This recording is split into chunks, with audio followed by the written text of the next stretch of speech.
Hi friends, இன்றைக்கி என்ன video பார்க்க போகிறோம்னா சென்ட்ரல் கவர்மெண்ட் ஸ்கீம்ஸில் கால்நடைகளுக்கான தேசிய காப்பீடு மானிய திட்டம் அப்படின்னா என்ன?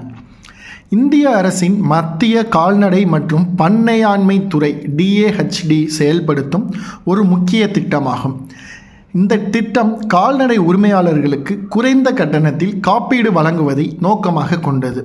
கால்நடை இறப்பு மற்றும் கொள்ளை போன்ற நேரங்களில் உரிமையாளருக்கு நிதி சார்ந்த பாதுகாப்பு அளிப்பது. பிரீமியம் செலவில் 50% வரை மானியம் வழங்கப்படுகிறது. ஒரு குடும்பத்திற்கு அதிகபட்சம் 2 கால்நடைகளுக்கு மானியம் வழங்கப்படுகிறது. காப்பீட்டு காலம் 3 வருஷம். அருகில் உள்ள கால்நடை மருத்துவமனை மற்றும் வட்டார DAHD அலுவலகத்தில் தொடர்பு கொள்ளலாம். விலங்கின் புகைப்படம், உரிமை ஆவணம், வங்கி விவரம் தேவை. DAHD மத்திய கால்நடை மற்றும் பண்ணையாண்மை துறை மூலமாக இந்த திட்டத்தை செயல்படுத்துகிறாங்க.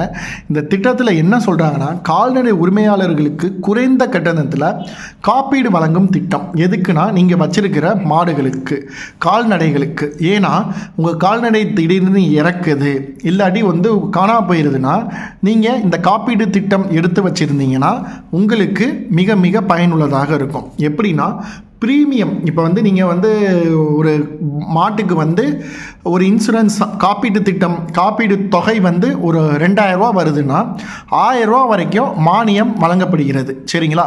ஒரு குடும்பத்திற்கு அதிகபட்சம் 2 கால்நடைகள். இந்த கால்நடைகளுக்கு 3 வருஷம் வரைக்கும் உங்களுக்கு இன்சூரன்ஸ் நீங்கள் பண்ணிக்கலாம். இதை நீங்கள் வாங்குறதுக்கு பக்கத்தில் உள்ள கால்நடை மருத்துவமனையிலையும் போய் நீங்கள் இதை அப்ளை பண்ணலாம். இல்லை உங்கள் வட்டார DAHD அலுவலகத்தையும் தொடர்பு கொள்ளலாம். அங்கே போனீங்கன்னா உங்கள் மாட்டோடைய இல்லை ஆட்டோடைய ஃபோட்டோ, அதுக்கு நீங்கள் தான் ஓனருங்கிறதுக்கான ஒரு சார்ஜ், வங்கி விவரம் கொடுத்தீங்கன்னா இப்போ நீங்கள் ஒரு மானியம் ஈஸியாக உங்கள் அக்கௌண்ட்டுக்கு ஏறிடும். சரிங்களா? இந்த திட்டத்தோட முழுக்க நோக்கம் என்னென்னா, நீங்கள் வச்சிருக்கிற ஆடு மாடுக்கு பாதுகாப்பு.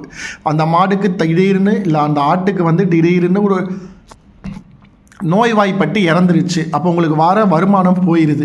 அதனால் மத்திய கால்நடை மற்றும் பண்ணையாண்மை துறை இந்த கால்நடைகளுக்கான தேசிய காப்பீடு மானிய திட்டத்தை கொண்டு வராங்க.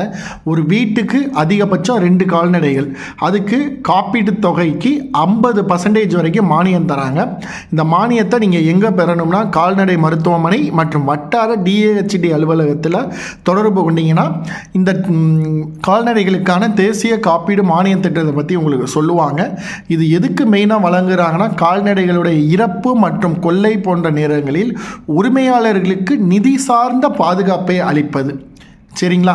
இந்த வீடியோ உங்கள் ஃப்ரெண்ட்ஸ் யாராச்சும் ஆடு வச்சுருக்காங்க, மாடு வச்சுருக்காங்கன்னா இந்த திட்டத்தில் அவங்க சேர்ந்துருக்காங்களான்னு கேளுங்க. இல்லாட்டி இந்த திட்டத்தை பற்றி அவங்களுக்கு சொல்லி புரிய வைக்கிங்க. மறக்காமல் நம்ம யூடியூப் சேனலை லைக் பண்ணுங்கள், ஷேர் பண்ணுங்கள், கமெண்ட் பண்ணுங்கள், சப்ஸ்கிரைப் பண்ணுங்கள். ஏதாச்சும் ஒரு கமெண்ட்னா நீங்கள் டவுட்னா கமெண்ட் பண்ணுங்கள், நான் ரிப்ளை பண்ணுறேன். தேங்க்யூ.